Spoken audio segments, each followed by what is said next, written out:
Que a paz do Senhor Jesus Cristo seja com todos que se dispuserem a assistir mais um vídeo aqui para o canal Enoque Castro e o canal Profecias Finais. Retratando aqui uma lembrança aqui de quando há 5 anos atrás, em 2020, aqui nesse mesmo local aqui natural, nesse habitat natural aqui, a gente gravou aqui para o YouTube nosso primeiro vídeo aqui falando na nossa experiência, fazendo parte dos remanescentes fora de todos os templos, fora das igrejas, para a gente adorar o Criador, agora de maneira assim diferente, não mais dentro de igreja. E então a gente sentiu o desejo de passar mais um tema hoje da palavra, um tema da palavra de Deus, um tema bastante presente, pois toda a verdade presente também ela pode destacar essa parte importantíssima do que nós vamos falar aqui agora, bendizendo e enaltecendo aqui nesse momento especial de adoração no dia de sábado, pois cada sábado o Eterno separa para nós termos um encontro especial, diferenciado, onde ele tem bênçãos, conforme nós encontramos em Isaías 58, 13 e 14, quando o Eterno lá fala: se desviares o pé do sábado, de cuidar dos teus próprios interesses no meu santo dia, te chamares ao sábado, deleitoso e santo dia do Senhor, digno de honra, e honrares, não seguindo teus próprios caminhos, nem falando palavras vãs. Então te deleitará no Senhor, e eu te farei cavalgar sobre os altos da terra, e te sustentarei com a herança do teu pai, Jacó, porque a boca do Senhor disse.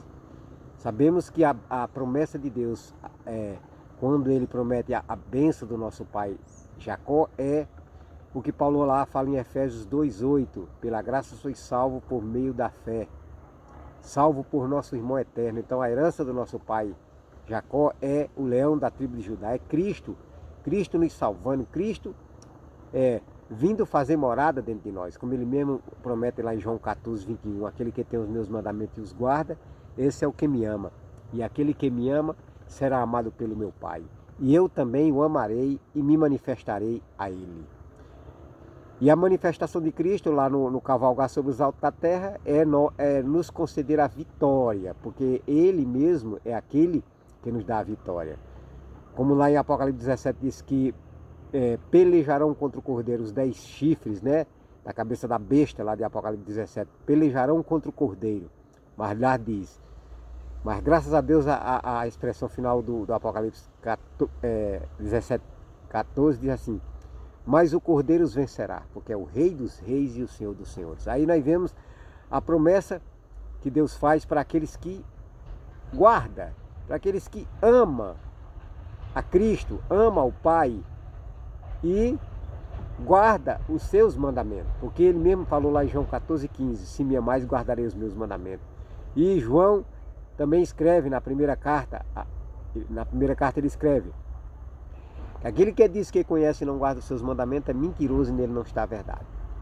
Então, meu irmão, aqui no renovo do Senhor, para o canal Profecias Finais e para o canal Enoque Castro, nós vamos hoje falar sobre o renovo do Senhor, renovação.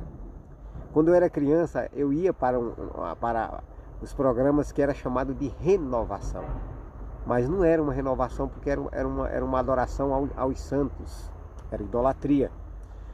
Mas a renovação verdadeira é que a cada 2000 anos, Paulo fala na Sagrada Escritura, nas edições paulinas, sobre a plenitude dos tempos. Chegando à plenitude dos tempos, a primeira plenitude dos tempos foi quando Deus viu que a iniquidade estava de maneira alastrante, de maneira terrível, que precisava Deus intervir devido a maldição que Deus viu, que Deus previu, devido à entrada do pecado. Deus diz para Adão: maldita é a terra por tua causa.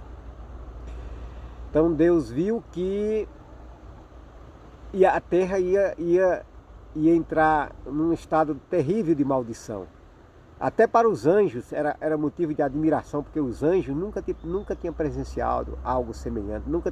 Os anjos, na vida celestial, os anjos nunca tinham visto, e como Paulo diz que somos espetáculos, os anjos nunca tinham visto algo tão terrível.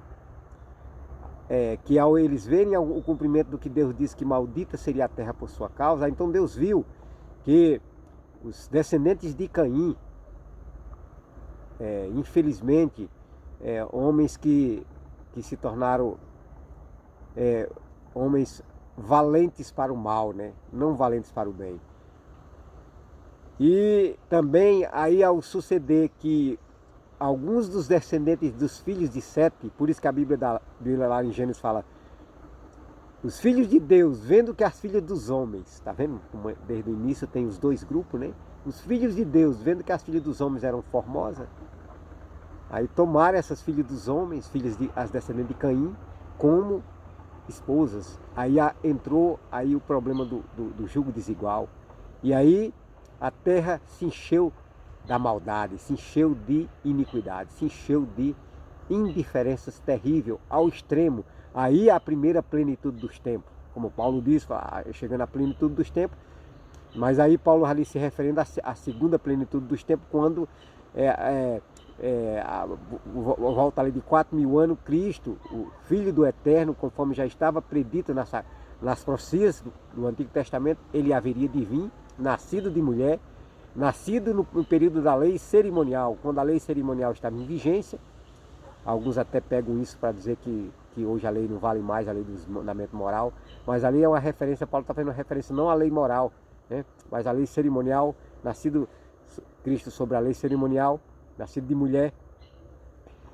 E então, meu irmão, aí, mais ainda voltando à linha do raciocínio sobre a primeira plenitude dos tempos, foi quando Deus usou Noé para construir aquela arca, para salvar a sua família, pois que Deus olhou para Noé e viu que Noé era um homem temente a ele, era um homem justo, um homem que procurava só fazer o bem, procurava servir a Deus, e segundo a maioria, segundo a propensão carnal da maioria do tempo dele.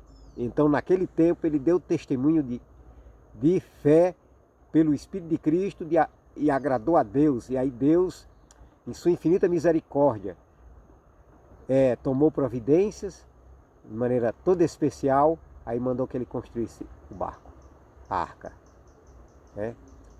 para ali agregar 7 pares de animais limpos dos quadrúpedes, segundo a sua espécie, e um par de animal imundo, segundo a sua espécie, e aves que entram na arca, para que assim, depois do dilúvio, a terra povoasse de novo animais, né? Domésticos, aves. Os peixes não precisam entrar, porque os peixes iriam sobreviver à tempestade, né? Então, meus irmãos, aí sucedeu que veio o dilúvio.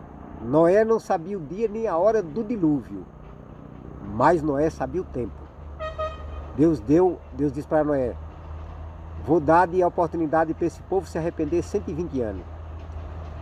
Irmãos, o interessante é que Deus revelou à escritora, no livro Patriarcas e Profetas, a escritora norte-americana, irmã Ellen Goldwhite, que se os antediluvianos tivessem se arrependido das iniquidades que da transição da lei de Deus, que é a iniquidade que eles estavam praticando, Deus, por sua vez, em sua infinita misericórdia, também teria se arrependido da ameaça que Deus fez de destruir o mundo o mundo antediluviano com água.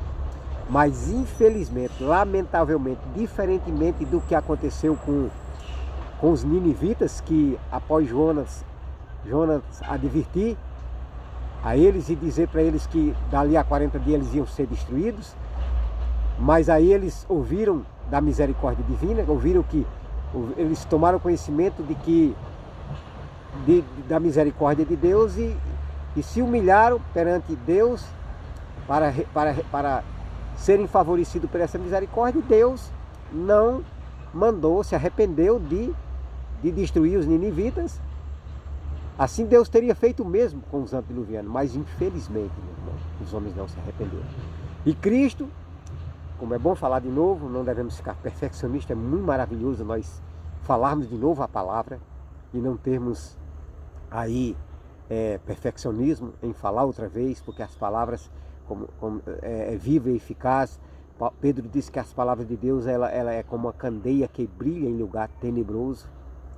E Pedro também fala que a palavra de Deus é como a água. Ele fala, somos lavados de semente incorruptível, não de semente corruptível, pela palavra, a qual é viva e é permanente. Então, irmão, se eles tivessem dado ouvido às palavras de Deus por meio de Noé, eles teriam sido favorecidos. Então, meus irmãos, aí Cristo disse que assim como foi nos dias anteriores ao dilúvio, também seria também nesses nossos dias. E então já está revelado que, infelizmente, como a maioria dos antediluvianos não se arrependeram, e Deus o puniu quando a plenitude do tempo ali por volta quando estava por volta de 2000 anos, então infelizmente eles foram castigados. E infelizmente hoje os corpos deles foram transformados em combustível fóssil, né? Porque eles foram sepultados em grupos em cada parte da terra, que daí porque eles se transformaram em petróleo, né? Hoje é petróleo, mas é combustível fóssil de animais pré-históricos que viveram antes do dilúvio, e também de homens também que foram destruídos pela catástrofe da tempestade do dilúvio. Noé não sabia o dia nem a hora, mas sabia que quando completar 120 anos, que a palavra de Deus diz que quando completar 120 anos, aconteceria o dilúvio. E Noé, irmão, quando entrou na arca, quando Deus mandou Noé entrar na arca, até quando Noé entrou, ainda teve que ficar 7 dias, porque não acreditem naquela expressão que 7 é o nome da mentira, porque 7 quer dizer plenitude e perfeição. Noé ainda ficou 7 dias, o dilúvio, porque Deus trabalha em círculo de 7. Então ele, quando completou o sétimo dia da semana, Deus mandou a tempestade do dilúvio. E na segunda plenitude dos tempos, Cristo veio, né? E aí aconteceu também o renovo, irmão. Cristo era chamado como o renovo de uma terra seca. Os profetas retratam Cristo como o renovo de Jessé, o filho de Davi. Jesus, filho de Davi, o renovo de Jessé. Cristo veio para trazer esperança, revelar o amor do Pai para um mundo que estava envolto em trevas, para um mundo que estava mergulhado numa terrível negritude do pecado, porque Satanás, irmão, não é amigo de ninguém, não.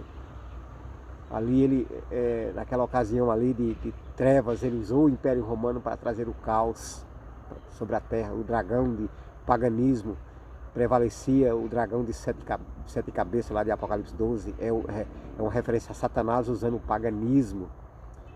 Roma pagã, que foi de 168 a.C. até 476. E Cristo já tinha vindo, porque Cristo veio por volta ali do ano, porque não tem o 0 ano, né? Mas Cristo veio, quando Cristo veio ali, quando foi no ano 27, ali já, mas na contagem hebraica ali já estava 4 anos e 4.000 anos e 27, né? Que aí Cristo foi batizado. Aí Daniel capítulo 9 fala do ungido, né? Cristo é comparado ungido.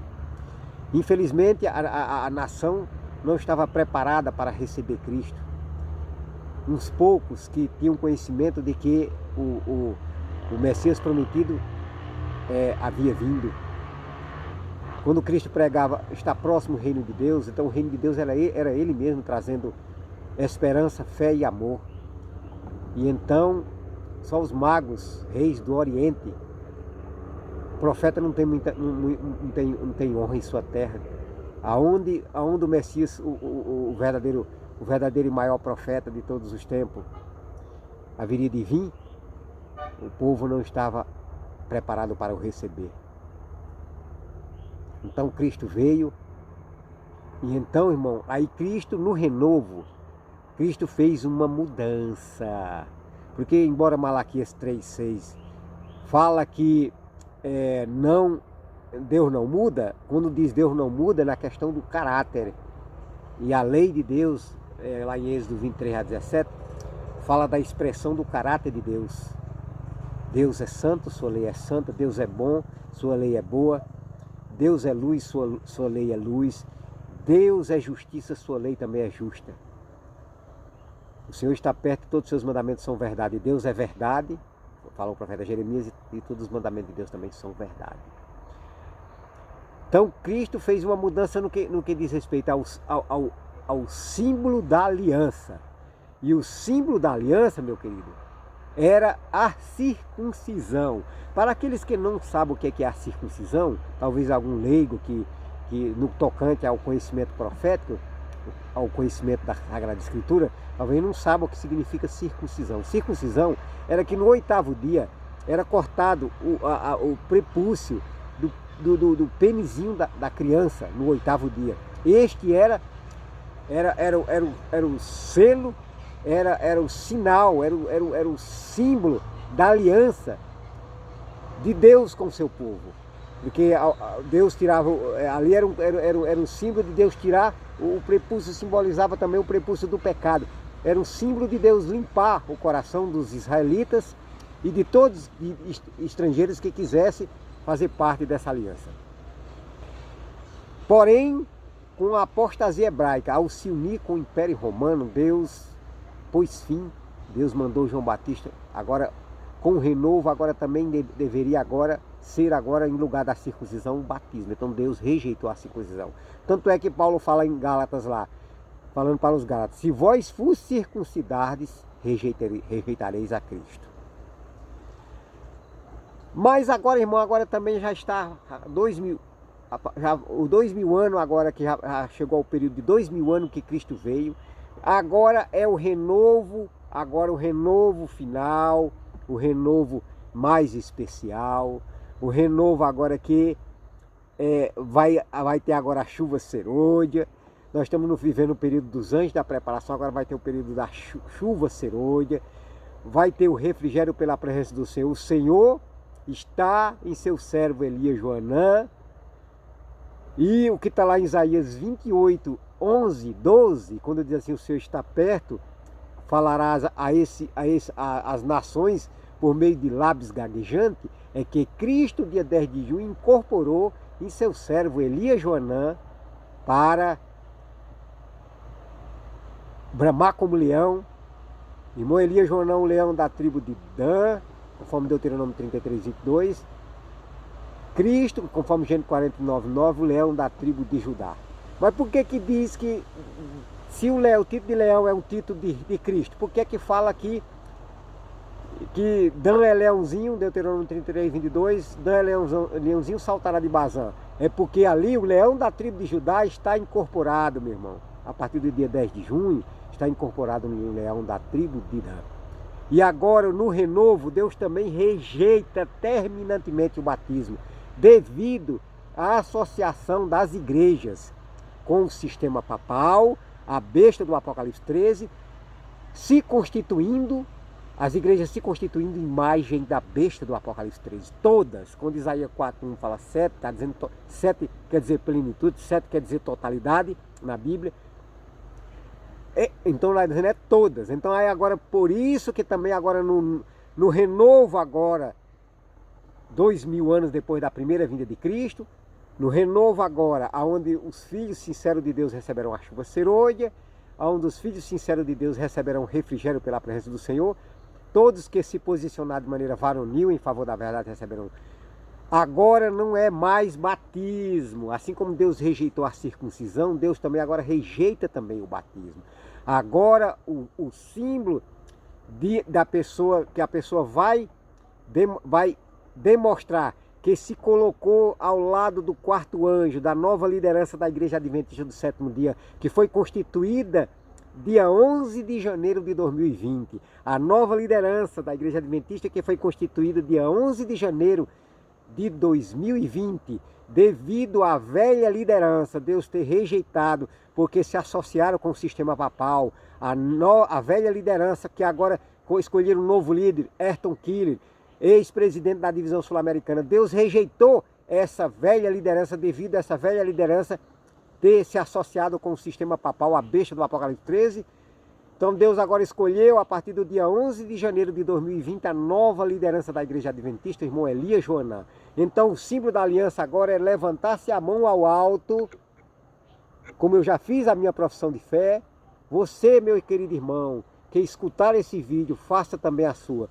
Que agora o símbolo de nós se colocar ao lado de Cristo, não de maneira apaixonada, não incitando o nosso sentimento, não com arrebatamento estático, mas com amor ao nosso Pai, com amor à verdade do nosso Pai, com amor à justiça que vai ser defendida pelo nosso irmão eterno, incorporado no seu último líder, o irmão Elias Joanã Coutinho, irmão Elias Joanã, o leão da tribo de Dan, conforme Deuteronômio 33, 22.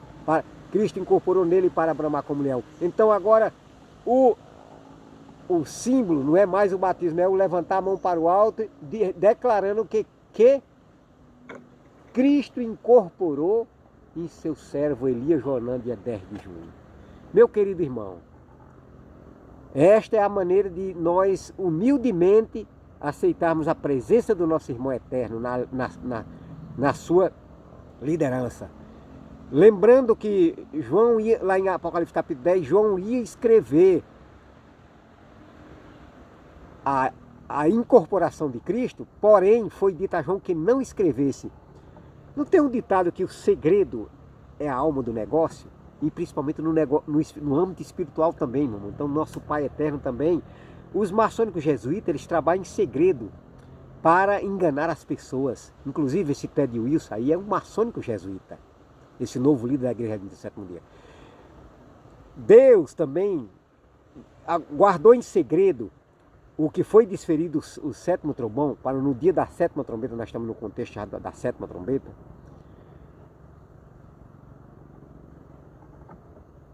Deus guardou em segredo, porque se não tivesse sido guardado em segredo, hoje seria muitas pessoas, se tivesse sido escrito, hoje muitas pessoas estariam dizendo: Cristo incorporou em mim, Cristo incorporou em mim, Cristo incorporou em mim.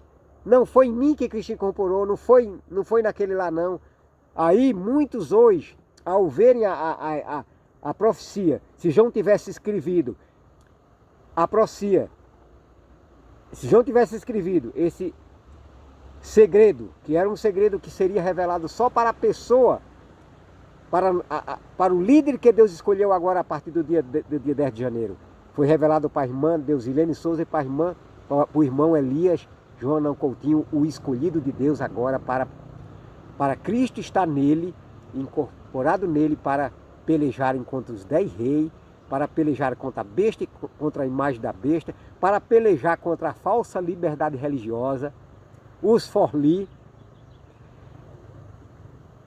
que é o fórum disfarçado da antiga Inquisição que se sucedeu no período da Idade Média de 538 a 1798. Então, meu querido irmão, Deus te abençoe, Deus te ilumine, Deus te guarde. E ao você escutar esse vídeo, faça a sua profissão de fé, faça parte do quarto anjo e grave a sua profissão de fé, para que outros se animem a também, como você se animar, como você ao se animar, outros também se animem, como eu me animei a fazer parte do ministério dos remanescentes, do povo de Deus, dos irmãos de Cristo, que não se unirão com igreja nenhuma, as quais são a imagem da besta, mas se une com a nova liderança adventista do sétimo dia, com reverência ao nosso Pai Eterno, temendo nosso Pai Eterno, para a honra e glória do santo nome dele.